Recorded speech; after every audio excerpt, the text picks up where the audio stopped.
Bonjour à tous et bienvenue sur C17. Et aujourd'hui, nous voici dans le joli jardin de Jacqueline Berny-Lapalus. On l'avait rencontrée l'année précédente pour son livre Poèmes d'or et d'ombre. Elle nous avait récité un joli poème sorti de ce livre. Et aujourd'hui, je la rencontre pour sa pièce de théâtre, Le Festin de la nuit. Bonjour Jacqueline. Bonjour. Alors, nouvelle édition, nouveau livre aux éditions Les Trois Colonnes. Et là, vous êtes carrément exprimé sur un sujet à travers un château, des invités, beaucoup de personnages. Oui, une foule de personnages très variés qui se rencontrent dans une sorte de fascination du retour. On vient là après 40 ans. Évidemment, certains sont morts, ils ne sont pas là. Il y a des nouveaux. Mais la base, ce sont ceux qui étaient là 40 ans avant et qui étaient là pour une fête, un mariage qui n'a pas eu lieu. Aujourd'hui, on les invite au même endroit. Ils sont attirés, fascinés, envoûtés d'avance, sans se dire, ils n'osent même pas se dire à eux-mêmes, n'aiment pas expliciter la raison d'être de leur état. Et dans le premier moment de la pièce, ils sont, de la rencontre, donc de la pièce, ils sont dans une grande gaieté et le bonheur de vivre une fête. Et très vite, l'atmosphère ne va pas s'assombrir, mais prendre une certaine gravité. Et elle est d'abord, c'est le mystère qui commence, c'est le mystère qui enveloppe les personnages. Au fur et à mesure qu'ils se présentent, qu'il y a des coups de théâtre et des arrivées de personnages intrigantes. Notamment un certain Victor.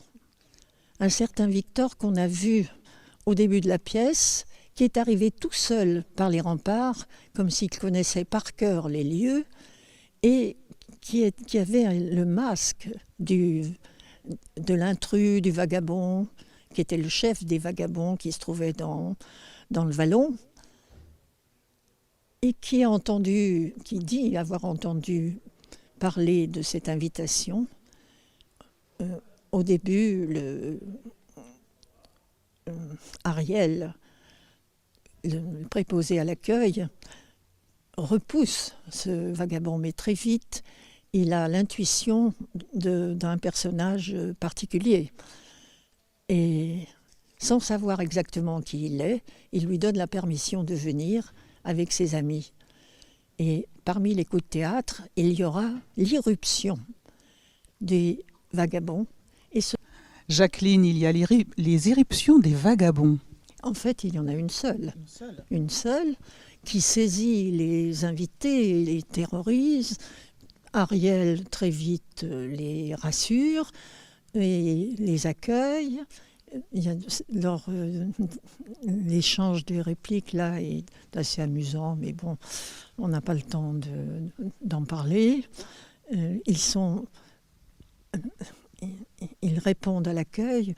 C'est-à-dire, c'est très, très diversifié parce que les invités sont de tous âges et de tout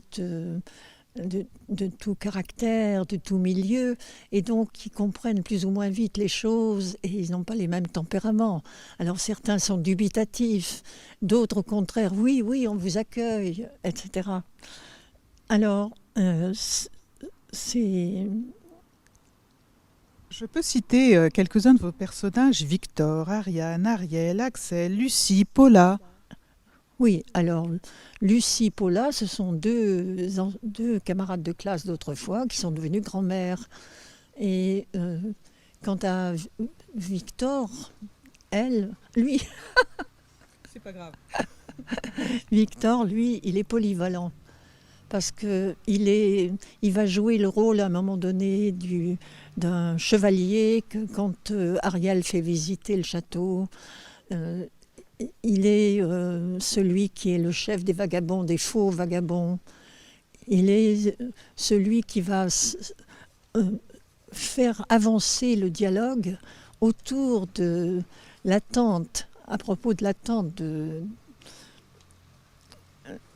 Clotilde. Et bientôt, dans le théâtre va s'installer. Des chœurs vont se manifester. Entre-temps, la conteuse du village aura fait le point sur la rencontre entre Artus et Clotilde. Et tout se noue bientôt. Et on se rapproche, on a l'impression de se rapprocher, tout le temps se rapprocher de la raison d'être, de l'invitation et du personnage qu'on sent derrière cette invitation. Mais plus on se rapproche, plus c'est difficile, plus elle est proche, plus elle s'éloigne. Donc Jacqueline, votre livre, Le festin de la nuit, c'est aussi mêler le réel et le surréel, comme vous l'avez dit. Et puis on invite tous nos internautes à vous suivre, bien sûr, dans cette pièce.